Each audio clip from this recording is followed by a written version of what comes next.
টেস্টে প্রথমবার পাকিস্তানকে হারিয়ে ইতিহাস গড়ল বাংলাদেশ। পঞ্চম দিন সাকিব মিরাজের ঘূর্ণিতে দ্বিতীয় ইনিংসে 146 রানে অল আউট হয় পাকিস্তান। 30 রানের টার্গেটে 10 উইকেটে জয় টাইগারদের। সেই সঙ্গে 2 বছর পর বিদেশের মাটিতে কোনো টেস্ট জিতল বাংলাদেশ। এ নিয়ে আলোচনা করতে রাজধানীর মিরপুর UHS থেকে আমাদের সঙ্গে যোগ দিচ্ছেন বিসিবি পরিচালক নাজমুল আবেদিন ফাহিম। নাজমুল আবেদিন ফাহিম, আপনাকে অনেক স্বাগত জানাচ্ছি আমাদের এই সংবাদে। বাংলাদেশের এই ঐতিহাসিক টেস্ট জয় নিয়ে আপনার বিশ্লেষণ জানতে চাইব। প্রথমে তো অভিনন্দন বাংলাদেশ দলকে। টেস্ট ম্যাচ বোধহয় একটু ভিন্ন জিনিস, কারণ আমরা T20 ওয়ানডে দেখে দেখে খুব অভ্যস্ত। অনেক সময় আমরা জিতি, অনেক সময় হারি।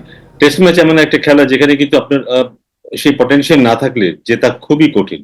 এটা আপনাকে সত্যিকার অর্থে মূল্যায়ন করতে পারে আসলে ক্রিকেট দল হিসেবে আপনি কেমন, বা খেলোয়াড় হিসেবে আপনার মান কি। তো সেটাই বোধহয় প্রমাণ করেছে এই দল, যে ওদের মধ্যে সেই পটেনশিয়ালটা সবসময় ছিল।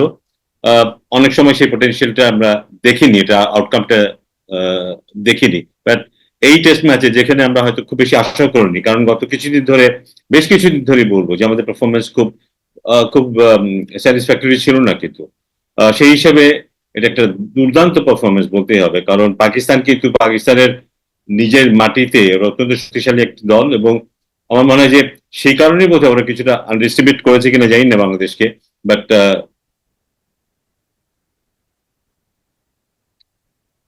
আপনার অডিওটা আসছে না কিন্তু।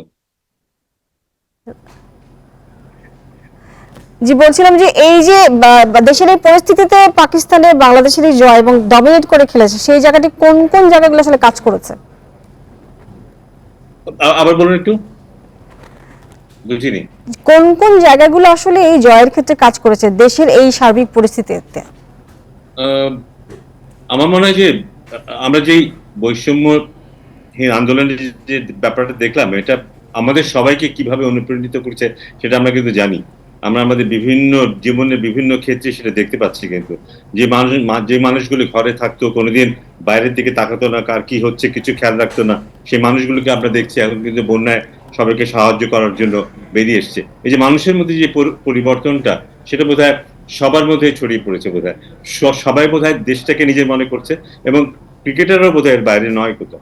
ওরা এই দলটাকে নিজের দল মনে করছে, এবং সেখান থেকে বোধহয় একটা দায়বদ্ধতারও জন্ম হয়েছে, যেটা আমাদের দল, এখানে আমাদের কিছু করতে হবে।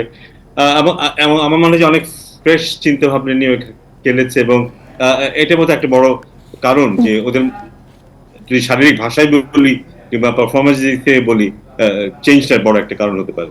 জি, সাকিবের কথা জানতে চাইবো যে তারও একটি মনস্তাত্ত্বিক চাপ ছিল, কিন্তু সে যে পারফর্ম করেছে সে প্রসঙ্গে কি বলবেন? না, he is a proven player. ও তো এত বছর ধরে খেলছে, এবং আমার ধারণা বল হাতে যখন মাঠে নামে বা ব্যাট হাতে যখন মাঠে নামে, বাইরের কথাটা খুব প্রফেশনাল প্লেয়ারদের যেমন হয়, বাইরের কথাটা হয়তো সেই সময়টা আর মনে থাকে না। নিশ্চয়ই অনেক চাপের মধ্যে আছে, বাট ওই একটা কোয়ালিটি বোধহয় ওকে এতটা উপরে নিয়ে এসছে ওভার দি ইয়ার্স। ওই জন্যই অন্যদের থেকে একটু ভিন্ন। আমার মনে হয় সেটা একটা কারণ, যে তার ভেতরে যে ভালো পারফর্ম করার যে তাগিদটা সবসময় থাকে, সেটার কারণেই বোধহয় এমন হয়েছে। এবং আজ খুব ভালো বোলিংও করেছে নিঃসন্দেহে। জি, নাজমুল আবেদিন ফাহিম, এই টেস্ট দল, আগামী টেস্ট দলে কি বড় কোনো ধরনের পরিবর্তন আসতে পারে?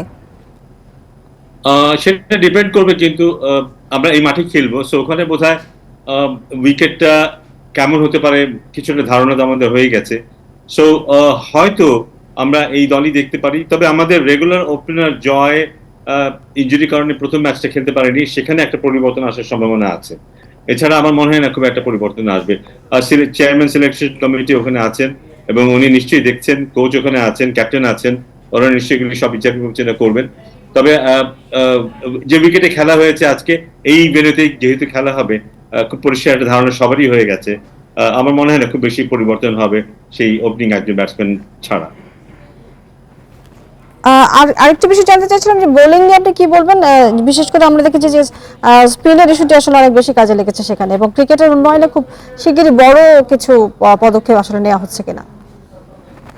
না, এই ম্যাচে যদি কথা বলি, আমরা বলার দারুণ বোলিং করেছে, এবং দ্বিতীয় ইনিংসে 10টা উইকেট না নিতে পারলে তো আমরা জিততে পারতাম না। এবং খুব অল্প সময়ের মধ্যে উইকেটটা যে খুব বেশি খারাপ ছিল তাও নয়, কিন্তু সেখানে বলারদের কৃতিত্ব দিতেই হবে। আমরা যতই রান করি না কেন, ওদের 10 উইকেট না নিলে আমরা জিততে পারতাম না। সেখানে বলারদের দারুণ একটা কৃতিত্ব আছে এবং প্রত্যেকটা বলারই ভালো বোলিং করেছে এবং কন্ট্রিবিউট করেছে। স্পিনাররা শেষের দিন বলে হয়তো বেশি উইকেট পেয়েছে, কিন্তু সবারই ওখানে কন্ট্রিবিউশন আছে। আমি নিশ্চিত যে এগুলো নিয়ে আরো কাজ করা হবে এবং আরো ইমপ্রুভমেন্ট আমরা দেখতে পাবো সামনে। জি, নাজমুল হাসান ফাহিম, যে আগামী ম্যাচে তাসকিন ফিরছেন কিনা এবং সাকিব থাকছেন কিনা? এটা তো এখন বলে দেওয়া যাচ্ছে না, এটা সিলেকশনের ব্যাপার আছে, দলের প্রয়োজনের ব্যাপার আছে। আমরা নিশ্চয়ই এগুলি বিবেচনা করি দল নির্বাচন করা হবে। জি, নাজমুল হাসান ফাহিম, আপনাকে অনেক ধন্যবাদ আমাদের সাথে যুক্ত হয়ে বিষয়ে কথা বলবার জন্য।